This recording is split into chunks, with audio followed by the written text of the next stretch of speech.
So I've started sharing a bit more about successful exits and small businesses and failure rates and those kind of things. I attended an event a few weeks back, and it inspired me to start talking some more about it and the work that I do and the clients that I deal with in that space. A little while ago, I posted a bit of a slide deck that was one reason or one example that was provided at the event that I attended as to why it's so that quite often by the third generation wealth can be created in the first generation, and the second generation possibly taken to another level, but then in the third generation it's often all eroded. Commented on, and this is something I found quite alarming. It's not anything that I haven't heard before, but just to hear it again was something quite alarming. That the failure rates of small businesses now, if we think, depending on how you measure it, there's probably something like 70% of businesses in Australia would be considered small businesses that are in effect probably family businesses. They're owned by a couple of people, maybe through trusts and companies and other structures and those kind of things, but ultimately they're owned by either a handful of people or a family. The failure rates of these businesses, particularly when they're passing from one generation to the next, is incredible. So looking at the stats that were quoted, and look, I don't know where the source of this information comes from, but it was proposed that 70% of businesses fail on the transition from generation 1 to generation 2. By the time that business passes to the third generation, there's a 90% chance that that's failed, or that it will fail. And if it's to last onto a fourth generation, that failure rate goes up to 97%. This is astronomical failure rates, and the discussion centered around what's the difference between these small family orientated businesses and the large corporates that might go on for 10, 20, 30, 40, 50 years.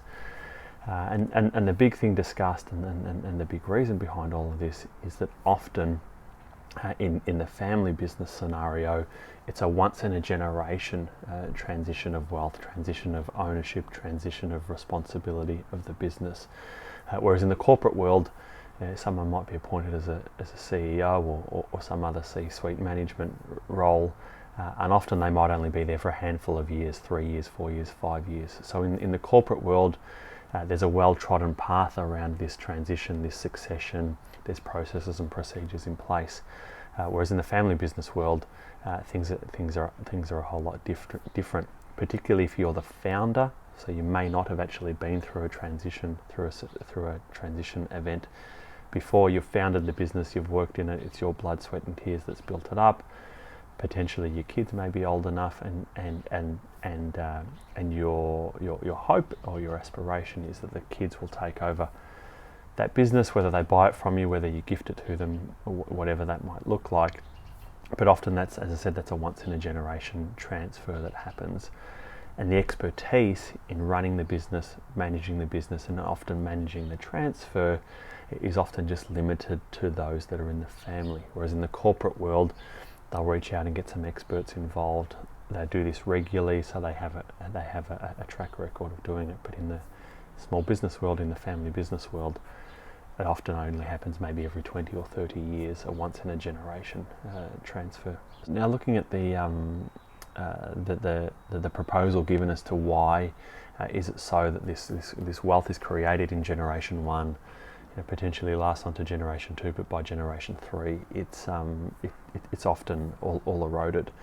And the proposal that was put forward was that generation 1 is working, slogging away for a better life for themselves and often their kids and their families. So they're working towards some higher purpose, and that's their driving force for building things up. The second generation have seen all of the hard work that mum and dad have put in, the long hours away from home, the foregone family holidays, and all of those other things that it often takes to build a business of substance. So they've seen the work that mum and dad have put in, and they can appreciate what's happened. Often by then there's a bit of wealth around, and so the second generation uses that platform, uses that base of wealth to to spring forward to another level. Now the third generation, they've grown up in wealth their whole life, and often may not have an appreciation for the work that's gone on behind, or the work that's gone on before rather. They live a life of excess.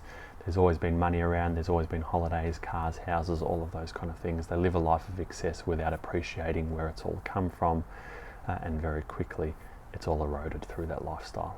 So why is it difficult for current business owners and founders to often let go of what they've built? Often they're just too busy. So too busy running the business to take a step back and think about, well, what is the purpose of this business? Where is it going? And what does succession look like? In an ideal world, the thought of succession actually starts at the point in time that you're establishing the business. So think about the exit at the time that you're establishing it. Now, often people don't do that. Ideally you do, but often people don't. And so structures and processes and procedures and things are put in place to potentially deal with that sooner rather than later. So you've got these owners, these founders that have built the business. They like the control, they like the power, and they have a hard time letting go. Often the issue might be who's going to take over. Maybe you've owned the business and run the business for long enough that your kids are old enough and they're working in there, maybe potentially in quite senior roles, but are they the right person? Are you comfortable with them taking over the business? And actually, what does that look like?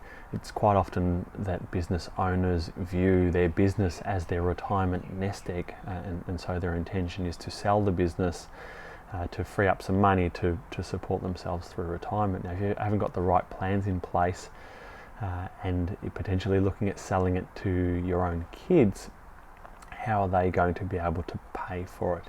Potentially borrow some money against the value of the business from the bank, but how else are they going to do it?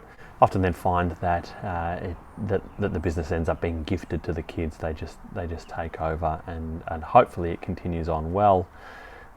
Also, hopefully the parents that are letting go of the business have spent a few years of taking profits out of the business, taking wages out of the business, and building up some other passive assets on the side. One major advantage that small businesses, family businesses, have over other larger businesses is if they're able to successfully manage this transition from one generation to the next. It's like there's a built-in renewal system in the business. As the second generation takes over, they take charge, they take leadership, and bring with them their own ideas and their own values on how the business might proceed going forward. If the business has been around for 20 years, 30 years, there's probably quite a high likelihood that the market that existed 20 or 30 years ago that provided for the business in the first place, that market's maybe maturing. There's a whole lot, we hear it all the time about disruption. Potentially that business or that market doesn't exist anymore, or it's slowly dying down. If you can manage this transition onto the second generation, as I said, there's this automatic renewal of the business that goes on, and potentially a new lease of life to deal with the current environment, the current technology and all the rest of it, to push that business forward. Something that people often don't think about as a business owner and one that's going through a sale or a succession event potentially later in life, and the intention thereafter is to stop working, is to what are you actually going to do with your time? What are you actually going to do with your life? A lot of people, whether they're PAYG employees or business owners, a lot of their self-belief and a lot of their self-worth is tied up in their occupation and what they do for a living. And arguably that's probably even more so the case if you're a business owner rather than the employee of some other business. If your identity is really built into that business and it's a sense of who you are and what you've done for many years, it can be difficult to let go. Something that I often spend a lot of time talking through with my clients that are transitioning through to retirement is to what are you actually going to do? What's going to trigger you to get out of bed, what's going to give you purpose to get out of bed, what's going to stimulate your mind, what's going to keep you going, keep you thinking, keep you active when you eventually give up work. Now, some people go off and look after grandkids, and there's holidays, and there's painting the house, and there's those kind of things, but there's only so much of that you can do. Often I find a lot of people end up in some type of volunteering roles, and they get a whole lot of reward and a whole lot of purpose out of that. So this video is really just to prompt you to think that if you or someone you know is going through an event where they're selling their business in particular, or it's being passed on, it's been going through some succession, what are you going to do with yourself afterwards? What's going to give you purpose and a sense of belonging? It's incredibly important that you spend some time working that through.